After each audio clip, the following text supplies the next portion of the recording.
Morning, friends and investors. Paul here.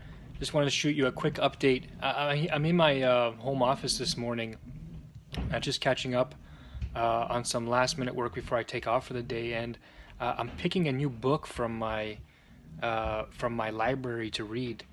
Most of these I've read, and some of them have not. The ones you can see here, which are lining up horizontally, I haven't read any of those books yet. But it just dawned on me that I created this habit a long time ago to read, and when I was younger I read more voraciously, but now with family and kids and all the other responsibilities, I actually had to find time to actually read, even though I enjoy it.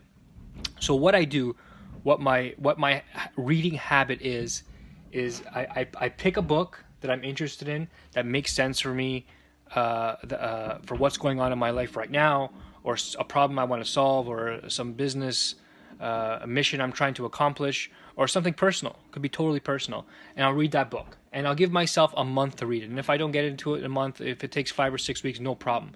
But I won't focus on any other book until I'm finished that one. And then when I'm done with that one, I pick up the next one, and my goal is another 4 weeks to finish that one. And that seems like a very simple exercise, but believe me, simplicity works. And if you can develop, most importantly, if you can develop that habit, you'll go through hundreds and hundreds of books. And I have another shelf full of some other books in another room, and then doesn't even count all the stuff I've read online, in my ebooks, and all the stuff I have stored on my computer. And it's impossible to remember everything you've read. I mean, I don't have a supercomputer up here. Sometimes I wish I did, but I don't. In reality, you only really remember 10 or 15% of what you read. But it's just one nudge in a certain direction, and it makes reading the entire book totally worth it. So if you're not into reading, I highly suggest you get into it. If you want some books that I recommend to you based on your situation, sign up for a coaching session. And usually in those sessions, I always leave people with a free book at the end, or at least a magazine that they can take home and read at their leisure. One of my favorite books, just having to do with personal achievement, is this one right here, and I'll show you.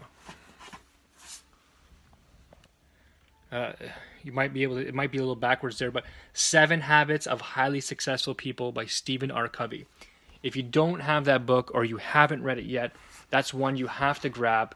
It's going to teach you how to prioritize your time, and how to make sure that you're getting things done. And not only getting things done, getting the right things done first. That's one of the most important things I wanted to leave with you today. So please read, make a habit of reading, sign up for a coaching session, and I'll get you a couple free books and maybe set you on the way to some investing success. Talk to you soon. Bye-bye.